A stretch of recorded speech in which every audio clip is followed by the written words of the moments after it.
Imagine sitting in your room talking to people in distant lands.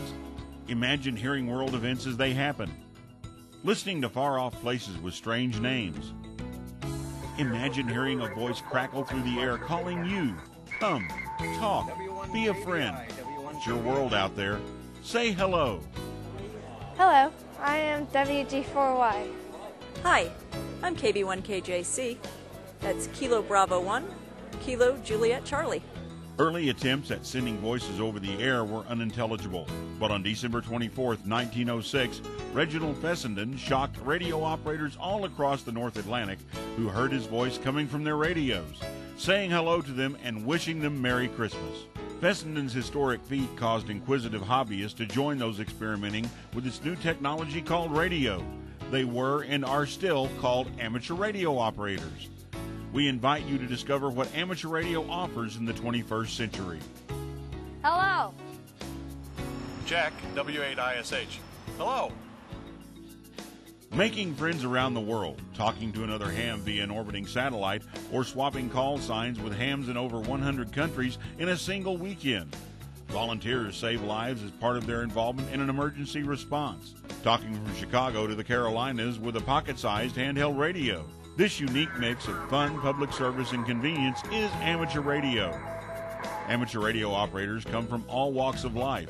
Rock stars, missionaries, astronauts, doctors, students, politicians, truck drivers, and just plain folks.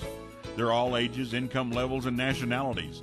Amateur radio operators have continued to be in the forefront of developing technologies years in advance of when they're rolled out to the public. FM, television, mobile telephones, and VoIP technologies were all used by amateur radio operators years ahead of the public. Whether the preference is Morse code, voice communication, or computerized messages, amateur radio is where an average person can, using their own gear, talk freely across town or around the world to others. Hello. Hello, I am DL1 BDF, Delta Lima 1, Bravo, Delta, Florida. Basic study materials for passing the FCC test and getting your first license usually cost less than $40.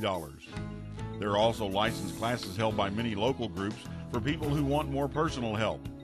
If possible, taking part in one of these classes is the best way to go, but there's even an online course you can take if you prefer.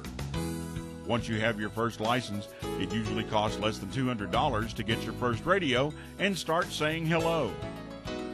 Founded in 1914, the 150,000-member American Radio Relay League is the national association for amateur radio in the USA. Other countries have their own national organizations.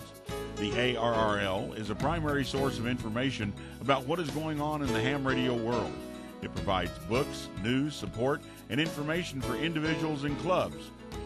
For 100 years, the magic of human voice over the radio has brought imaginations to life. It opened a whole new era of human communication. It's your world. Get on the radio and say hello. To learn more, go to www.helloradio.org.